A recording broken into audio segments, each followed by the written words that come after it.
오늘은 예안교회가 설립 2주년 그리고 두 번째 생일을 맞는 축복의 날입니다. 예안교회는 2년 전 2018년 12월 16일 첫 주일 예배를 시작으로 세워진 교회입니다. 자, 오늘 그날을 기념하여 2주년 설립 감사 예배로 또 이렇게 새 예배당을 허락하신 하나님께 이전 감사 예배로 드리고 있습니다. 설립 2주년을 맞이하여 교회의 의미를 돌아보는 시간을 좀 갖고자 합니다. 2주 전 이곳에서 첫 예배를 드리면서 저는 예안교회가 꿈꾸는 교회 그 첫 번째 안디옥 교회에 대한 말씀을 여러분들에게 소개하였습니다. 오늘은 또 하나의 교회 예루살렘 교회에 대해서 함께 말씀을 나누도록 하겠습니다. 저희 예안교회는 성경적인 교회, 건강한 교회를 지향합니다. 예안교회의 이름의 예안은 예루살렘 교회와 안디옥 교회의 첫 글자를 따서 지어진 이름입니다. 단지 이름만 지은 것이 아니라 저희 교회는 예루살렘 교회와 안디옥 교회의 비전 그리고 그 철학을 동일하게 가지고 있습니다. 그래서 예안교회가 어떤 교회냐라고 누군가 묻는다면 우리 예안교회는 사도행전에 등장하는 예루살렘 교회와 안디옥 교회를 모델로 합니다라고 말하시면 되겠습니다.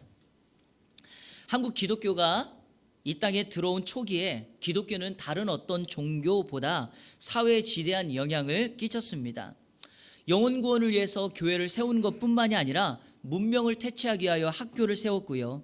사람들의 질병을 퇴치하기 위하여 병원을 세웠습니다. 가난을 퇴치하기 위해서는 고아원과 공장 등을 세웠습니다. 그래서 한국 사회 기독교의 역할, 영향은 매우 컸습니다. 그러나 2020년 12월 지금 현재 한국 사회에서 기독교, 교회, 성도는 어떤 모습인가요? 최악을 치닫고 있습니다. 그래서 이런 질문을 할 수가 있습니다. 교회는 계속 존재해야 하는가? 교회는 필요한가? 이런 질문을 할 수 있습니다. 여러분 생각 어떠십니까?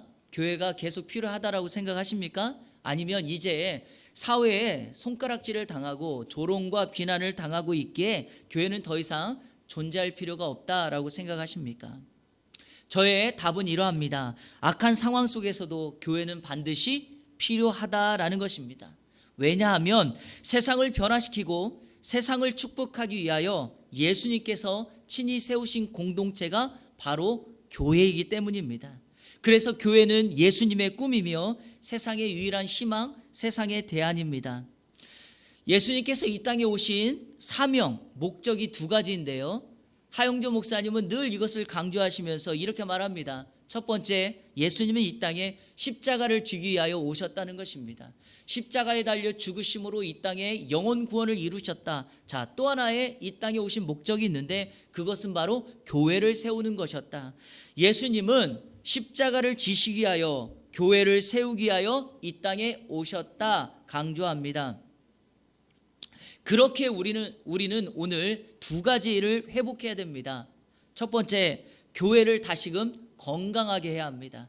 교회 회복 운동이 필요합니다. 또 하나는 교회 주체인 바로 저와 여러분 성도의 삶을 회복해야 합니다.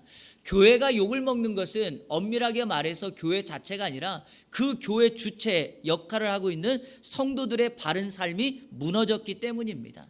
그러므로 교회의 회복은 단지 외적인 모습과 교회를 청결하게 하고 그런 외적인 모습이 아니라 교회 주체가 되어지는 성도들이 신앙과 믿음을 회복하여 삶과 신앙이 일치되는 삶을 살아갈 때 진정한 교회 그리고 예수님의 꿈은 다시 한번 이루어지게 된다 말할 수 있습니다.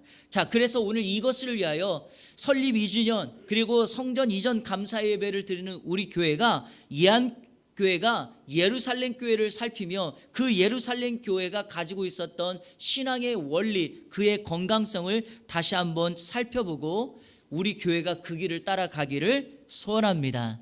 그래서 오고 오는 세대, 지난 2년 동안에도 지켜주셨지만 앞으로 2년 또 우리가 바라볼 세대에 건강한 교회로 우리 예안교회가 세워지기를 주님의 이름으로 축원합니다.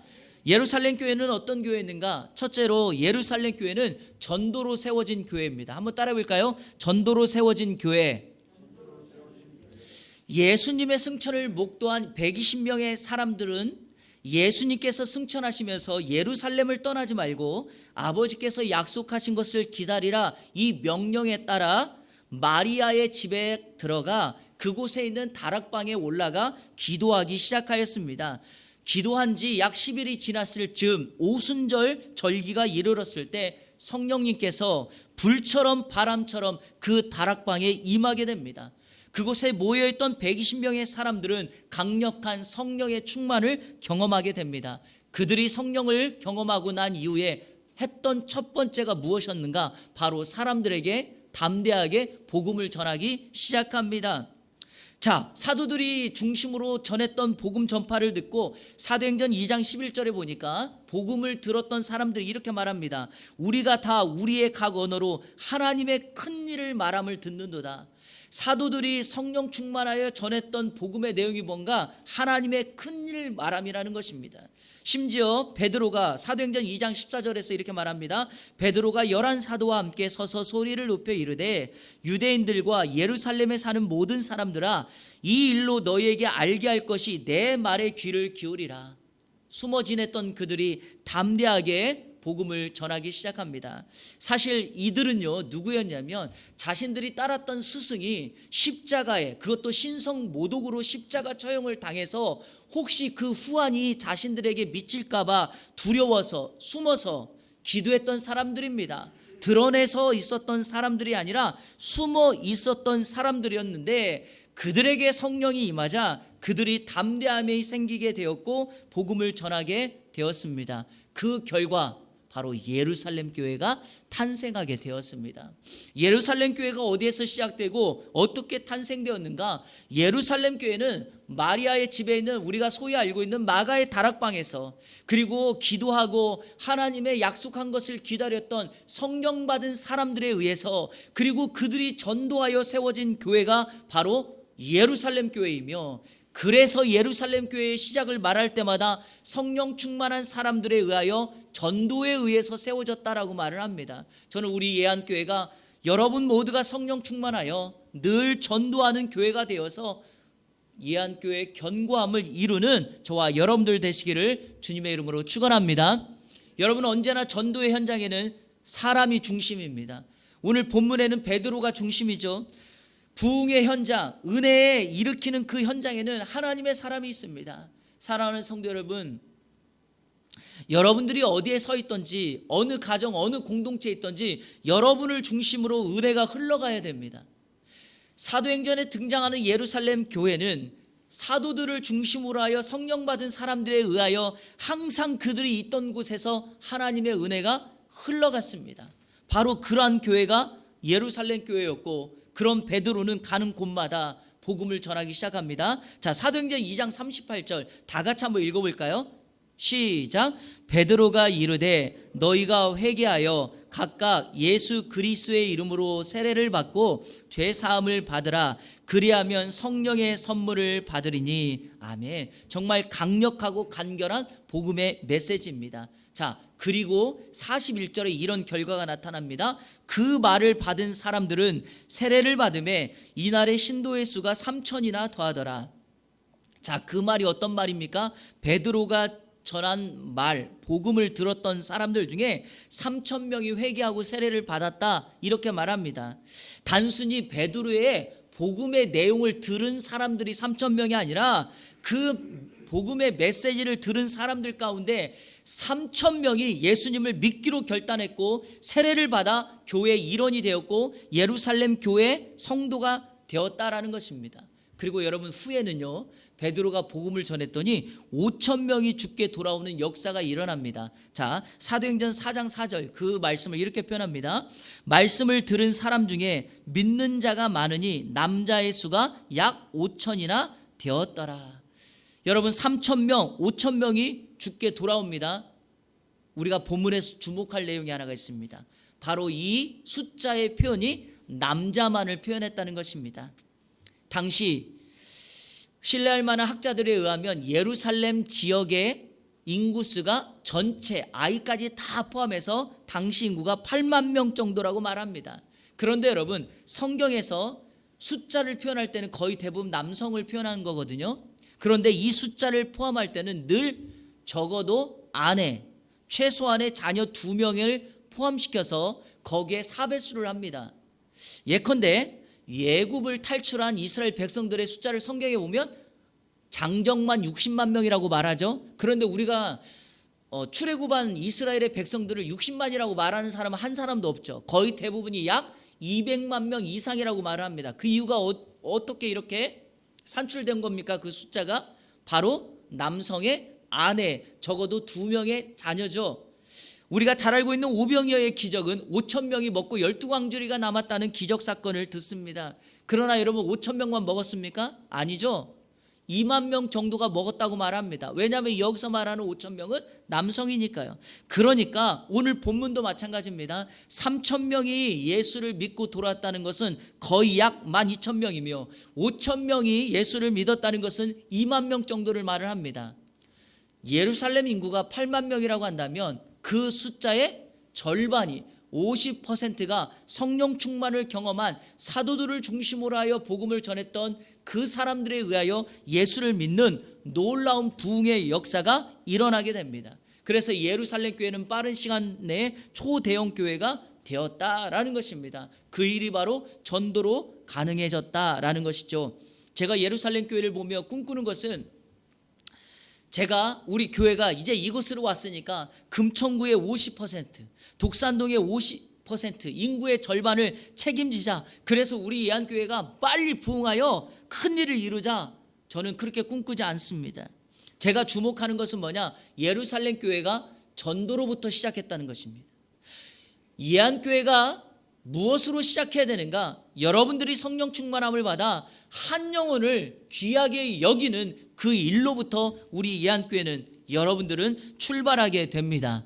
왜냐하면 예수님이 이렇게 말합니다. 한 영혼이 천하보다 귀하다.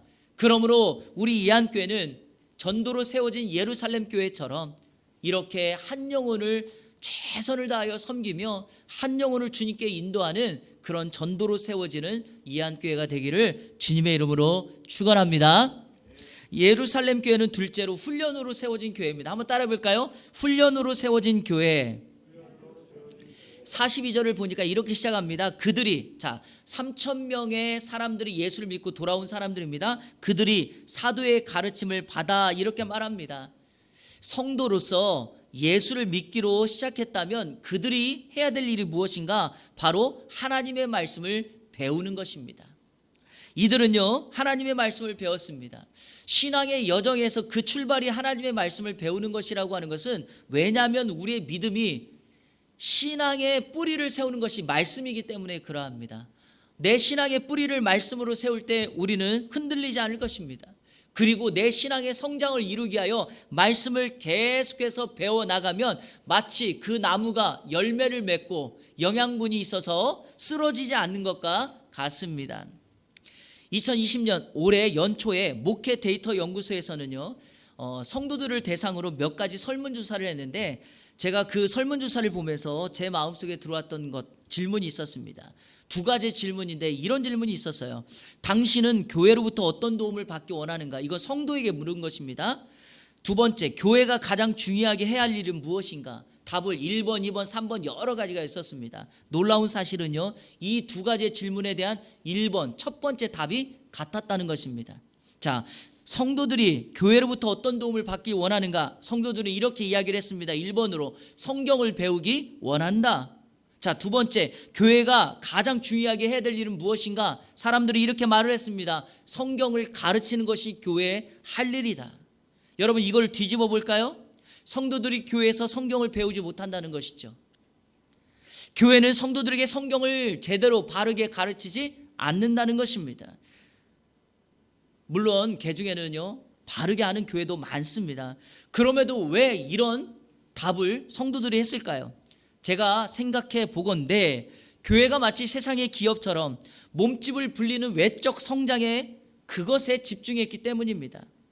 개척을 했거나 아니면 어느 교회 담임 목사로 가면 내가 부임하고 난 뒤에, 내가 개척하고 난 뒤에 성도가 몇 % 증가했고 몇 년 안에 예산은 몇 % 증가했고 라는 식으로 자랑하는 목회자라기보다는 마치 CEO 같은 모습들, 그리고 세상은 그런 일에 박수를 쳐줍니다. 당신 성공했군요. 그러면서 자신의 이름을 냅니다. 그런데 여러분, 이런 것이 정말 바른 것입니까? 하나님은 그런 목회자, 그런 교회 칭찬하지 않을 것입니다. 왜냐하면 하나님의 기준은 날마다 정확하게 예수를 믿는다는 것, 교회를 세운다는 것은 예수님의 길을 따르는 것이니까요. 목회자가 되고 목회를 한다는 것이 무엇입니까? 예수님의 길을 따라간다는 것 아닙니까? 제가요, 설립 2주년 감사 예배를 드리며 또 예배당을 이전해서 많은 분들에게 인사를 했고요, 교회 사진도 보내드렸습니다. 기도해 주셔서 감사하고 후원해 주셔서 감사하다고요. 교회 사진을 보고 저희 교회 방문했던 분들도 이런 말씀을 많이 해주십니다. 교회가 2년 만에 크게 부흥했군요. 장소가 너무 부족하죠. 사람들이 많아서요. 뭐 이런 말을 합니다. 목사님이 2년 만에 목회 성공했네요. 이렇게 묻는 분들이 있습니다. 저는 이 말이 다 틀렸다고 말하고 싶지 않습니다. 그러나 오해하지 말아야 될 것이 있습니다. 이거예요. 자, 이제 우리 교회가, 예안교회가 이전보다 한 12평 정도 더 큰 곳으로 왔으니 예배당도 넓어졌고 천장도 좋고 뭐 공간도 좋아졌으니, 자, 이렇게 말하는 거예요. 우리가 이곳에 와서 넓은 데로 왔고 얼마를 투자했으니 이제 얼마만큼의 결과를 맺어야 된다. 여러분, 이렇게 말하는 것은요, 정말 큰 착각이고요, 교회를 몰라서 하는 말씀입니다. 저는 이 새 예배당에 왔으니 몇 명을 이제 목표로 한다. 2020년 코로나 때문에 힘들었으니까 2021년 이곳에서 내가 1년 만에 몇 명을 채우겠다. 저는 이런 욕심도 없고 이런 목표를 세워본 적이 한 번도 없습니다. 우리 예안교회가 이전 2차 상가에 있던지 3차 상가에 있던지 존재와 목적은 동일합니다. 바로 이겁니다. 하나님 사랑, 이웃 사랑, 세상 섬김을 위한 하나님의 뜻을 실천하는 것입니다. 하나님께서 저에게 우리 교회에 주신 영구 비전, 그리고 앞에 설문조사에서 말했던 것처럼 두 번째로 이곳에서 하나님의 말씀으로 신앙의 뿌리를 세우고 한 영혼, 한 성도의 믿음을 성장시키는 것. 그리고 여러분, 부엌도 있고 친교실도 있고 사무실도 생겼습니다. 그러니까 이곳에서 누구라도 마음껏 예배하고 교제하고 소그룹하며 성도의 아름다운 교제를 실천하는 것, 이것이 이곳에 온 목적이며 2년 동안 하나님이 우리 교회에게 부어주셨던 은혜이며 앞으로 달려갈 2년 동안 우리가 또 세워야 될 이유인 줄로 믿습니다. 사랑하는 여러분, 꼭 그 마음을 가지시고 교회의 존재 목적이 무엇인가를 꼭 생각해 주시기를 바랍니다. 예루살렘 교회 성도들은요, 사도들에게 가르침을 받았습니다. 신앙생활의 중요한 것 중에 하나가 이겁니다. 말씀을 어떤 걸 배우느냐, 어떤 걸 듣느냐, 이것도 중요하지만요, 누구에게 말씀을 듣고 배웠느냐도 매우 중요합니다. 사도들에게 배웠다는 것은 이들의 권위가 확실하기 때문에 그들이 전했던 말씀은 흔들림이 없다라는 것입니다. 이런 의미에서 제가 여러분들께 한 가지 말씀드리고 싶은 게 이겁니다. 예배당을 이렇게 하면서 이번에 교회에서 제 서재를 참 좋게 만들어 주셨습니다.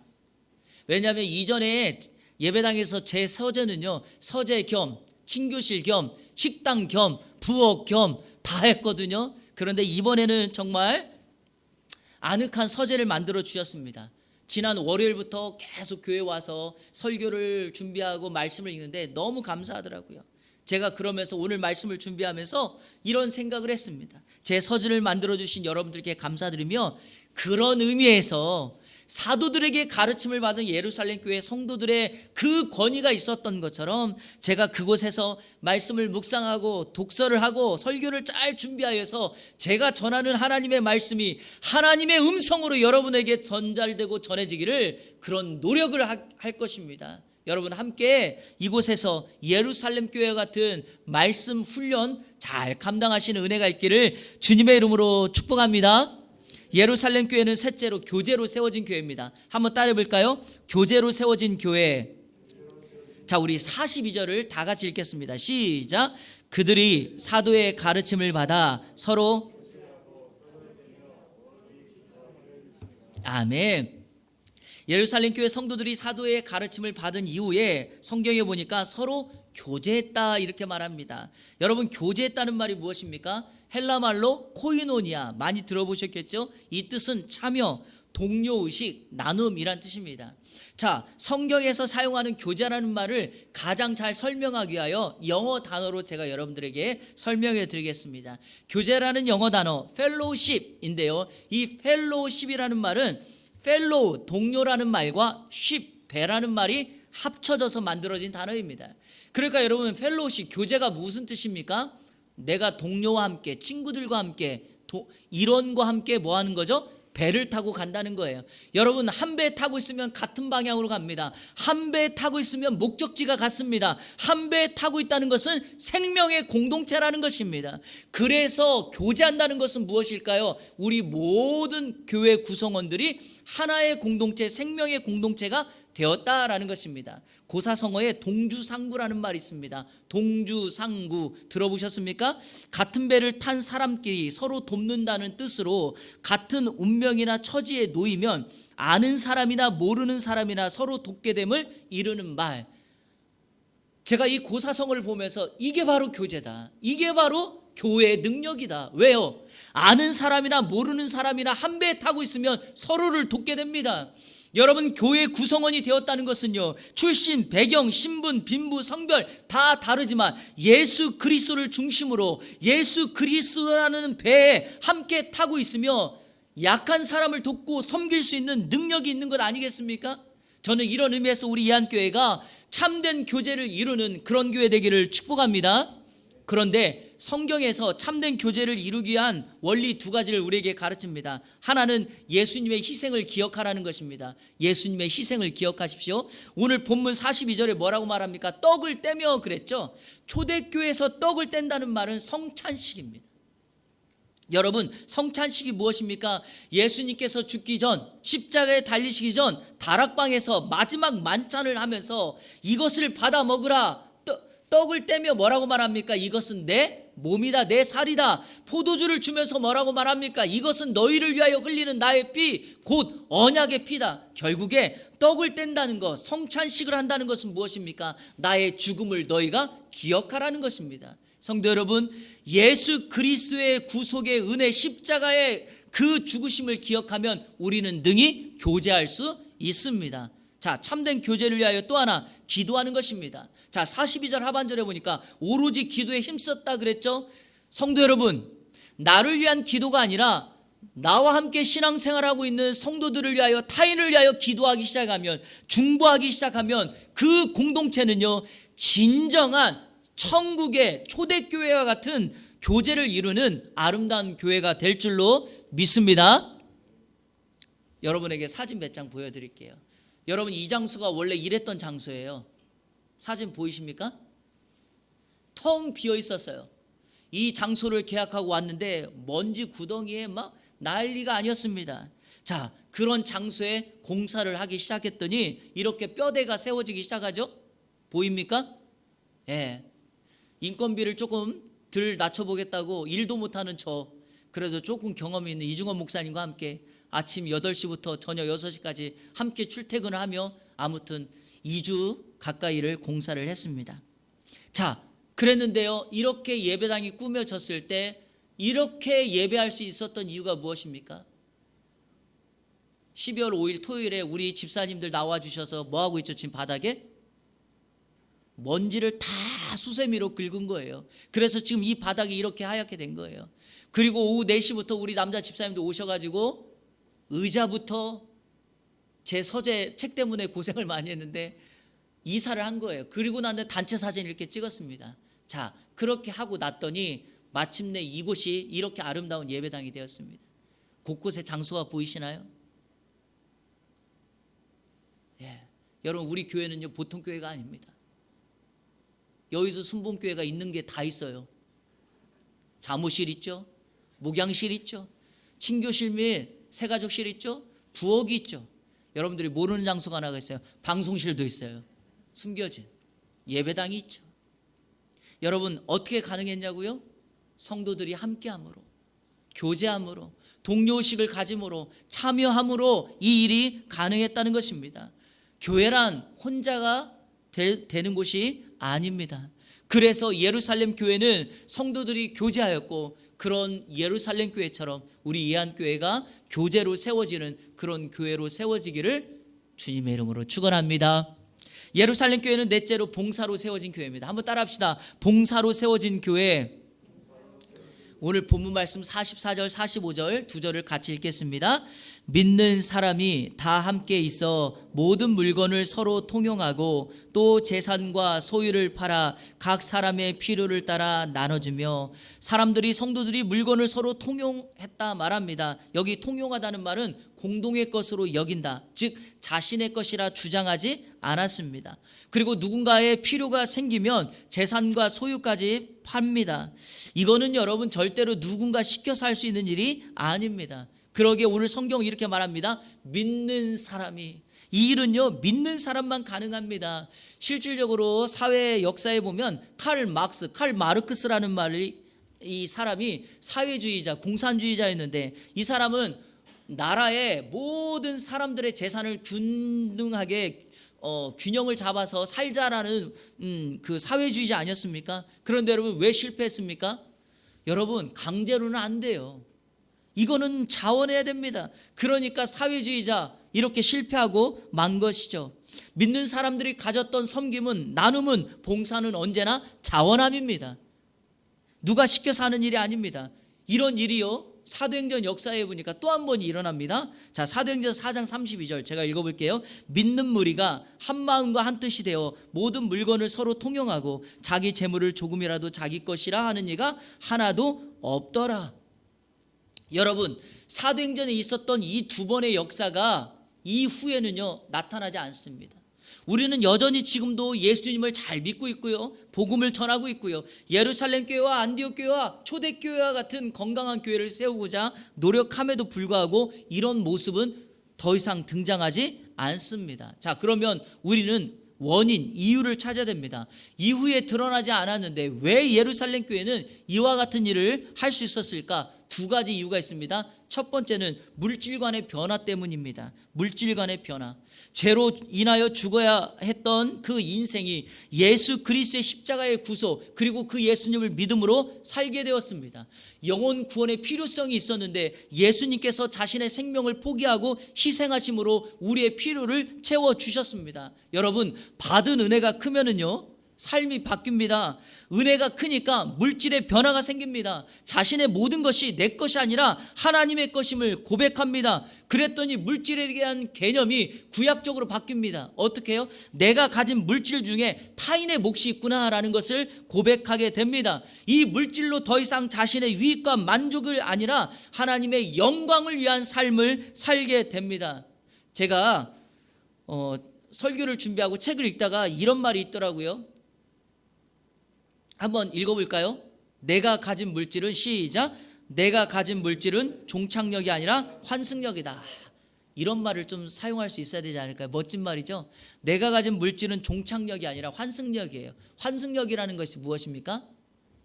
갈아타는 거 아닙니까? 내가 가진 물질로 나누라는 것입니다. 또 어떤 목사님은 이런 말씀하셨더라고요. 물질의 진정한 축복은 얼마를 받았는가가 아니라 얼마를 줄 수 있는가이다. 내가 가진 돈은 쓴 것만큼만 나의 것이며 쓰지 못한 돈은 나와 상관이 없다. 그렇습니다, 여러분. 진정한 물질은 내가 나누고 베풀 때 축복이 될 수 있다. 이런 물질간의 변화를 가졌습니다. 자, 또 하나, 이 예루살렘 교회 성도들이 그 일을 가능하게 했던 이유는 종말신앙을 가졌기 때문이죠. 예수님께서 승천하시면서 하신 말씀이 뭐냐? 너희가 본 그 모습 그대로 내가 다시 오겠다. 그래서 예수님의 승천을 목도한 사람들은 예수님이 곧바로 다시 오실 것이라 생각했습니다. 예수님이 재림하셔서 이 세상의 끝을 이루시겠다, 우리의 아픔과 상처를 우리 주님이 해결해 주시겠다 생각하고 있었습니다. 그러니까 예수님이 다시 오시니까 내가 지금 가지고 있는 물질, 이것은 나를 위하여 쓸 것이 아니라 마음껏 교회를 위하여, 가난한 사람을 위하여, 약한 자들을 위하여 헌신하게 되었습니다. 그런데 여러분, 시간이 흐르자 예수님이 안 오시는 거예요. 그랬더니 종말신앙이 식어집니다. 그러다 보니 하늘의 집보다는 이 땅의 집을 짓는데, 소유하는데 집중하기 시작하죠. 그러나 여러분, 오늘 우리가 이 말씀을 보면서 기억해야 될 것이 있습니다. 우주적인 종말, 예수님의 다시 오심은 반드시 오시겠지만 언제 올지 알지 못하여 우리는 기다릴 뿐입니다. 그러나 분명한 사실, 개인의 종말은 오지 않습니까? 다시 말하면 우리의 죽음은 다가오지 않습니까? 개인의 종말이 올 때 우리가 꼭 기억해야 될 것은 무엇인가? 그때는 내가 이 땅에서 내가 가지고 있는 시간, 물질, 은사, 달란트 이러한 모든 것을 가지고 무엇을 했는가를 우리 주님이 물으시니 우리도 이와 동일한 이 물질관의 변화, 소유의 변화를 가지고 봉사 나눔에 적극적으로 헌신해야 될 줄로 믿습니다. 저는 우리 예한교회가 계속해서 이 일에 헌신했으면 좋겠습니다. 커서 많아서가 아니라 작지만 없어도 적어도 우리보다 더 연약한 자를 돕고 섬기는 그 일에 헌신하는 저와 여러분들 되시기를 주님의 이름으로 축원합니다. 마지막으로 예루살렘 교회는 예배로 세워지는 교회였습니다. 한번 따라하겠습니다. 예배로 세워진 교회. 자, 우리 46절 다 같이 읽겠습니다. 시작. 날마다 마음을 같이하여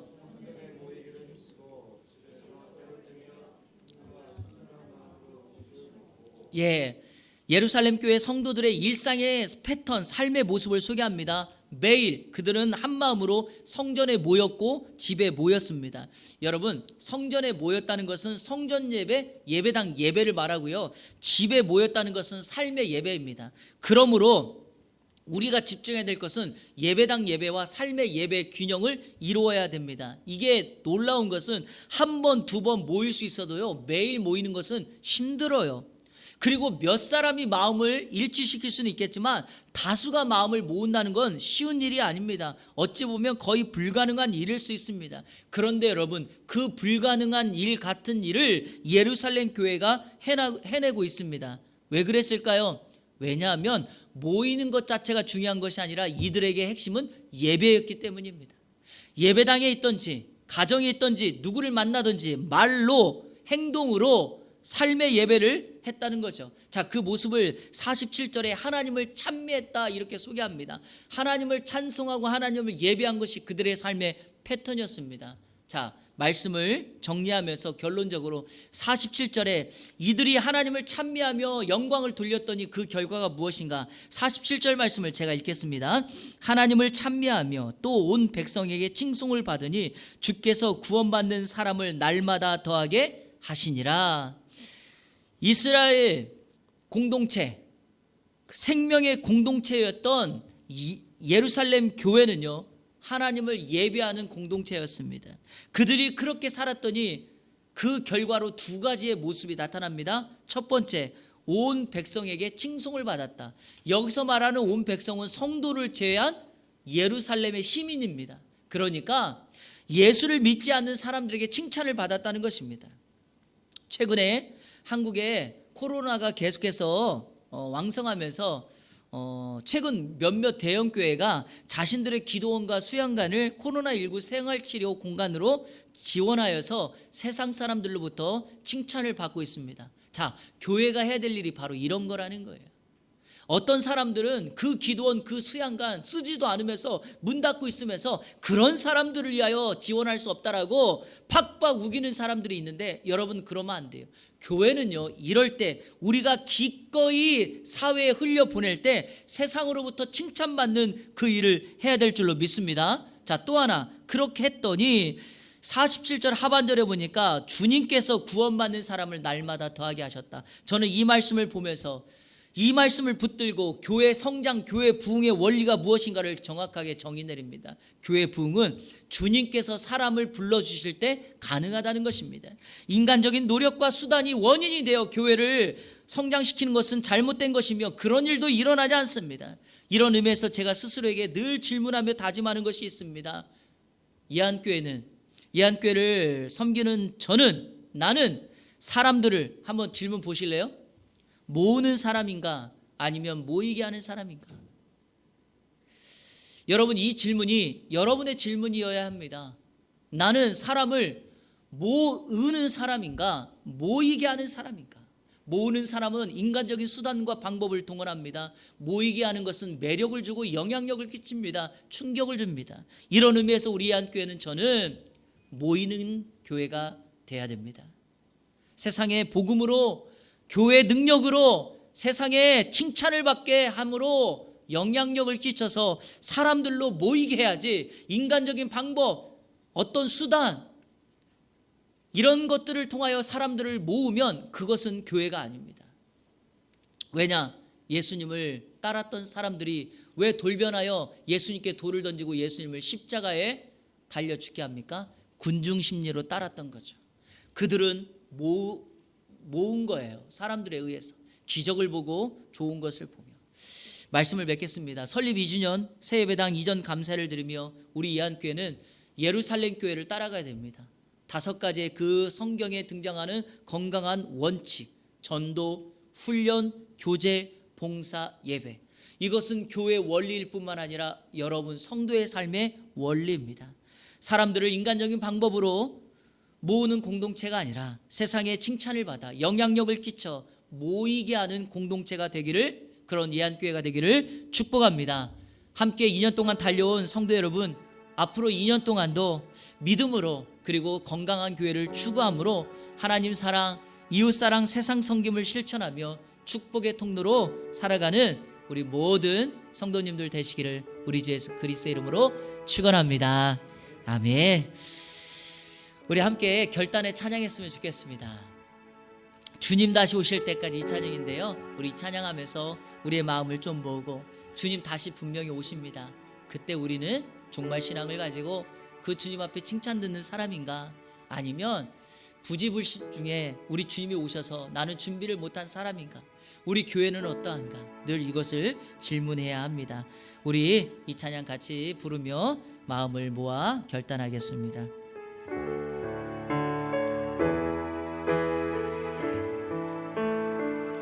주님 다시 오실 때까지 나는 이 길을 가리라. 좁은 문 좁은 길 나의 십자가 지고, 나의 가는 이 길 끝에서, 나의 가는 이 길 끝에서 나는 주님을 보리라.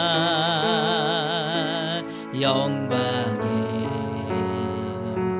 내 주님 나를 맞아주시리. 주님 다시 오실 때까지, 주님 다시 오실 때까지 나는 일어나 달려가리라. 주의 영광 온 땅 덮을 때 나는 일어나 노래하리. 내 사모하는 주님 온 세상 구주시라. 내 사모하는 주님 영광의 왕이시라. 중간에 주님 다시 오실 때까지, 주님 다시 오실 때까지 나는 일어나 달려가리라. 나는 일어나 달려가리. 주의 영광 온 땅 덮을 때, 온 땅 덮을 때 주님이 땅에 다시 오시는 그날 나는 일어나 노래하리. 우리 선포하고 고백합니다. 내 사모하는 주님, 우리 주님은 온 세상 구주시라. 내 사모하는 주님 영광의 왕인. 우리 다시 한번, 내 사모하는 주님 온 세상 구주시라. 내 사모하는 주님 온 세상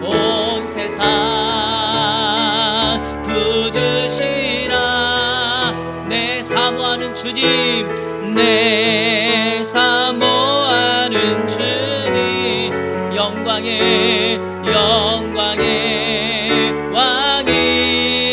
왕이시라, 영광의 왕이시라, 영광의 왕이시라.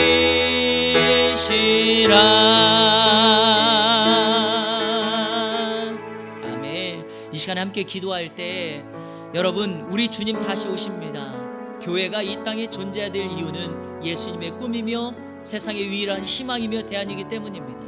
우리 이안교회가 2주년 설립 감사 예배를 드리며 동일하게 예수님의 꿈을 성취하기를 원합니다. 그리고 우리 이안교회가 비록 연약하고 작지만 이 지역의 희망이 되고 대안이 되었으면 좋겠습니다. 다른 건 몰라도 마음에 상처나고 아픈 자, 예수님이 필요한 자는 저 이안교회 가면 예수님을 만날 수 있다고, 복음을 들을 수 있다고, 상처와 아픔은 치유된다는 그런 고백, 그런 칭찬을 받기를 원합니다. 그리고 여러분, 함께 신앙생활하는 동안에 믿음의 그 여정을 달려나가십시오. 영광의 주님이 이 땅에 임하실 때 그래도 해야 될 말이 있어야 되지 않겠습니까? 우리에게 주신 것을 계수할 때 주님, 제가 이렇게 했습니다 라고 말하는 것, 그게 바로 계수입니다. 그래서 계수한다는 말은 로고스라는 말입니다. 그래서 우리가 주님 앞에 할 말이 있어야 되죠. 그렇게 주님 앞에 할 말 만드는 여러분들 되었으면 좋겠습니다.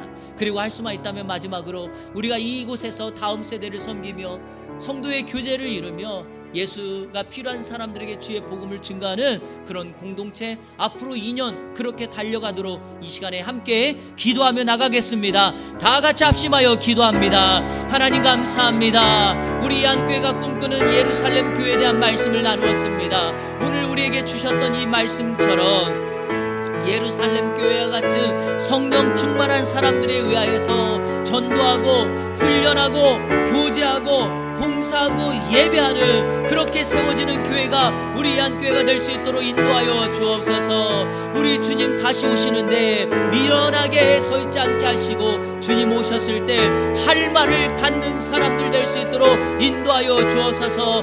하나님, 지난 2년 동안 지켜주신 우리 하나님께 감사와 영광을 돌려드립니다.